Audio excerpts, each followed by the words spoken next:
Hello again everyone from Tokyo, Japan, and welcome back to Japan Vintage Camera. Today's video is going to be a very short and sweet maintenance video, and this is going to describe how to fix a common problem on the Konica Autorex P 35mm SLR camera. Now the Konica Autorex is kind of a weird and unusual camera in that it shoots in two different formats. You can use it in half frame format or full frame format. And the cool thing about this camera is it has a kind of mask system inside, which will automatically mask for the half frame system. It's quite simple to use, and a lot of people really like the half frame format, but most of the cameras which use the half frame format are rather simple and inexpensive. The Konica Autorex gives you a very much higher quality, solid and durable SLR camera to shoot in the half frame format. These are quite, I guess, a kind of a cult camera with certain people who like the half frame format. And also, unlike most half frame format cameras, you can also use this in full frame. And another cool thing is that it uses these wonderful Konica Hexanon lenses, which are really wonderful lenses and great performers. This is normally a very rugged and reliable camera with few things which can go wrong. It's fully mechanical, it doesn't use batteries. There was an accessory clip-on meter which goes on the front, but of course none of that is required to actually use the camera. But there is one problem which these cameras have, and sometimes you will fire the shutter, and after you fire the shutter, the winding lever is stuck and it won't wind. Now the cause of this problem is very simple. It's just a dried up lubrication in the bottom of the camera. One problem is that sometimes even when you lubricate it, this can be an occasional recurring problem. It's just something with the design of the camera.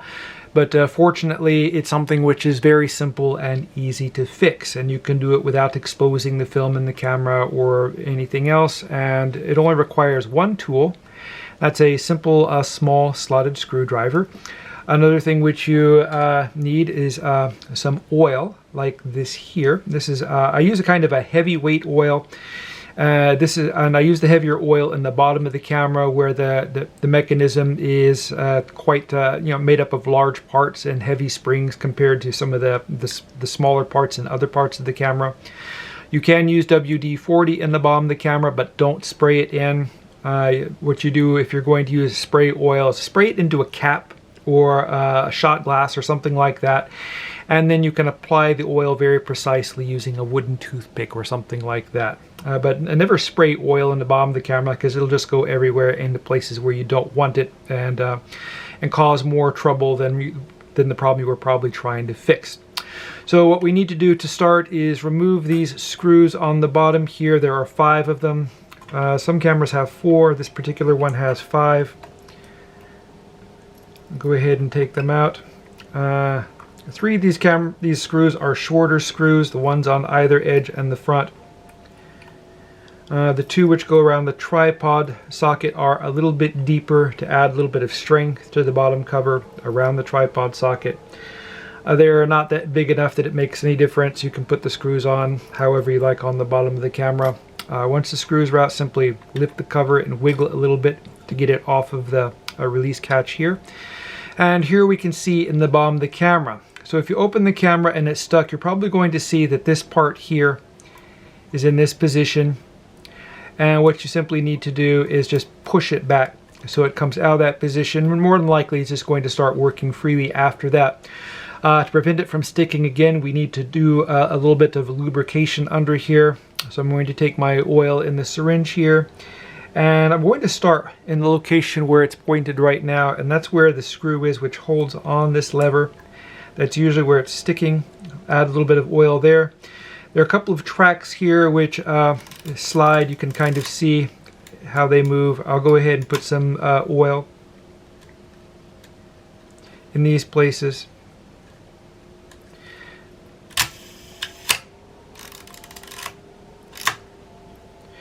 And put a little bit more and just the little, the small pivots and stuff, and that way I can probably hopefully avoid any other issues with the camera sticking in the future. This is for the film rewind mechanism here.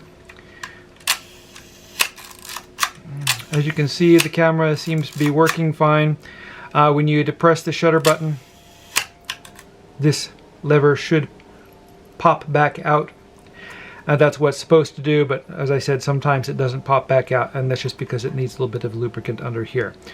Next thing you need to do is replace the cover. Just drop it on like so. It's sometimes a little bit picky to get over this part here, but you don't force anything. Usually it'll fall right on if you hold it just right. Take the two of the longer slotted screws and put those around the tripod socket. Normally I use a better quality screwdriver for this work, but in this case, since most people won't have access to these kind of my Swiss screwdrivers here, simply use this one, which most people are probably likely to have on hand or be able to find inexpensively from Amazon or whatever. The better screwdrivers, of course, are less likely to slip and to cause damage to the screw heads. But a lot of you will have not spent a lot of money for one of these cameras, and you don't want to spend more money on the tool than what you spent to pay for the camera in the first place. Okay, and that's it. The 5 screws are replaced. The oil has been applied to the sticky parts in the camera, and there it goes. It's fully working and fully functioning. So I plan to have this camera listed for sale in my stores shortly. I just got this one in. I don't get a lot of Autorexes. They're not very common. And in Japan here, they tend to go for a fairly steep price compared to other SLR cameras, because a lot of people here are half-frame enthusiasts. But I should have this up available soon, and I'll post it for sale in my online stores. I'll post links to my stores in the description below the video.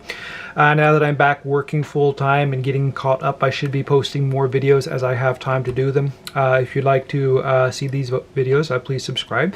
If you like this video, please click the like button, because that always helps. Thank you for watching, and I hope you tune in again soon.